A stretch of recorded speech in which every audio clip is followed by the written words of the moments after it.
him. I want to watch the news. Are you making headway at least? This is the news.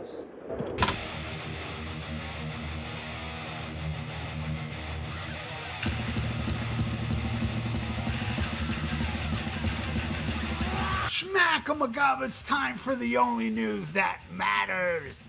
And I saw this headline and I didn't even read the story. I'm going to read it right now with all you guys. Yes, it's the only news that matters. It rules because, you know, professionalism sucks. If you want professional stuff, go watch fake news. All right, here we go. Although one of the most unique guitar players in rock and roll, Ritchie Blackmore is easily one of the trickiest to work with, which bassist and vocalist Glenn Hughes can claim. Hughes had a chance to work with Blackmore back in the 70s as a member of Deep Purple and featured David Coverdale as the lead vocalist.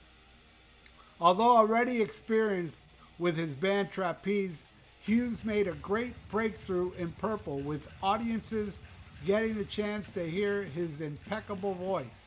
Another thing that made him a huge part of the band's history with his participation in the legendary California Jam Festival performance, which famously ended with Ritchie Blackmore blowing up his amps and damaging a few other things along the way.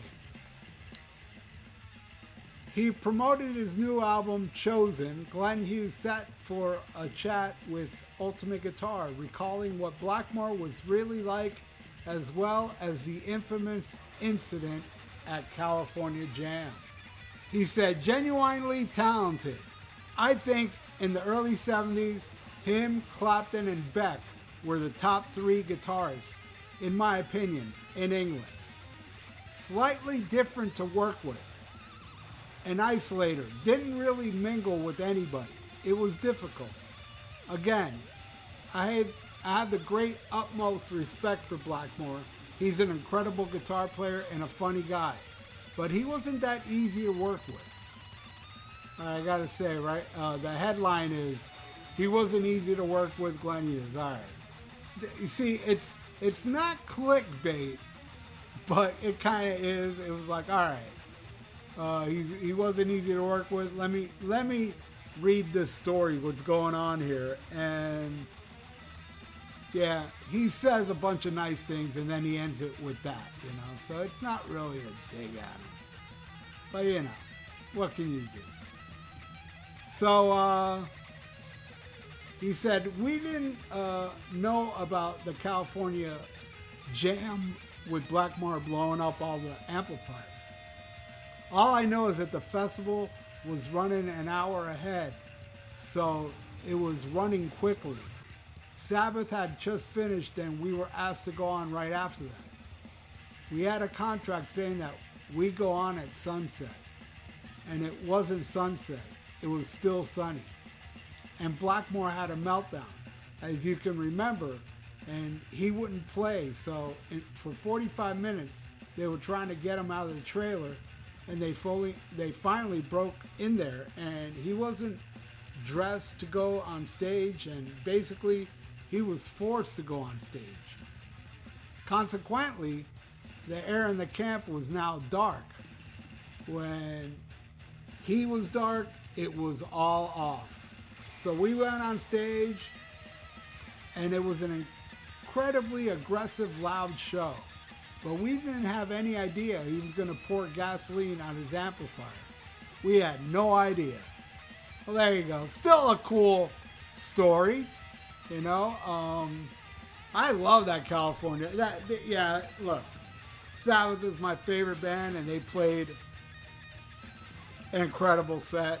Maybe my favorite performance on there, but man, as far as the show goes, Deep Purple blew them away.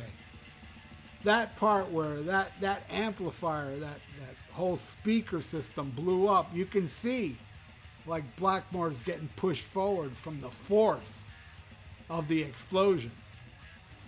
That was a fierce show, though. They also played great. I prefer Sabbath music, but Deep Purple played great, you know.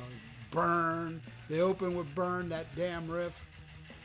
And Yeah, and that show, Blackmore also damaged a camera because he kept throwing his guitar, like stabbing it with the guitar and then breaking the guitar on it. That show was wild. And boy, do I love the Mach 3 lineup with Byrne, Stormbringer, and Mach 4 with Tommy Bolin. I tell you, man, my favorite is Mach 2. The Gillen, Glover, that to me is my favorite. But second favorite would be when Hughes and Coverdale came in. Because it was great. It brought more of a, sounded like Deep Purple, but a little more modern and bluesier. And I'm not even big into the blues, but it's kind of mixed well with a lot of those songs. And yeah, man, good stuff. And Blackmore's not easy to work with. Yeah, you know, he's been talking a lot lately, though, doing a lot of interviews and stuff. So he's coming out of his shell a bit, you know. And he admits in interviews, I don't like people. I don't like, you know. And he said it in an interview, he wants you to be so intimidated when you see him that you won't go up to him, you know. So, hey, he is who he is. He may be a dick or everything, but whatever. He poured a Heineken on me on the Rainbow Straight Between the Eyes tour. That was cool. You know, it was underage then. I smelled like beer. And if I were to rank the Mach 3 and 4 albums, I would actually put Byrne at number 1 and Come Taste the Band at number 2, believe it or not. Stormbringer I love, but I'd put that one at number 3. Where Ritchie Blackmore left the band because of that album. He called it shoeshine music. It became too funky for him, and he wanted to go more medieval on their ass. And he did with Rainbow. You know, and that to me is the best Blackmore. My favorite Blackmore is Rainbow. The 3 albums with Dio, that's my favorite. As much as I love Deep Purple, and I even love the Mach 1, I love all of it. That last one was unbelievable. -1 or =1. Unbelievable album. But Ritchie Blackmore's Rainbow, especially Rainbow Rising and Long Live Rock and Roll, the best. But I love Graham Bonnet. I love Down to Earth. I love the Joe Lynn Turner albums. And I even love the one with Dookie. You know, I gotta say, Rainbow's one of those rare bands where I like every album in their discography, but of course, everything after Long Live Rock and Roll, I don't think is as good as those first 3 albums. It's just no way, you know, but that's how I feel. And, but, hey, at least I got to see him once as Rainbow, but it was Joe Lynn Turner, so I didn't really see the Rainbow. Like, he didn't play Stargazer that night, you know, but, and I got to see Perfect Strangers. I got to see Ritchie Blackmore twice, and it's not my fault. I live in South Florida. That's how many times he's been here since 1982. 2 times. In 1982 and then 1984. Insanity. But anyway, hey man, I love the man. I wish him well. I know he's having health issues, but who isn't at his age? It sucks, you know? I'm going through a lot of medical bullshit. You know, knock on wood, you know, I'm fine now, 100% now. But man, my past couple of years, man, I've been in and out of the hospital. You know, it sucks getting old, man. And Blackmore's got a good 20-something years more than me, so I don't know, man. It's horrible. It's horrible. You know, you get that age, and not only is it time to go, but there, have some pain on your way out. It sucks, but what can you do? All I know is I love Ritchie Blackmore. I don't care if he's a dick. I've said it a million times, and I'll say it again. If I only owned albums that only had nice guys in the band, I'd only own Rush albums. Anyway, that is the only news that matters. Please subscribe to my channel if you haven't. Ring that little notification bell. And thank you so much for watching. I really do appreciate it.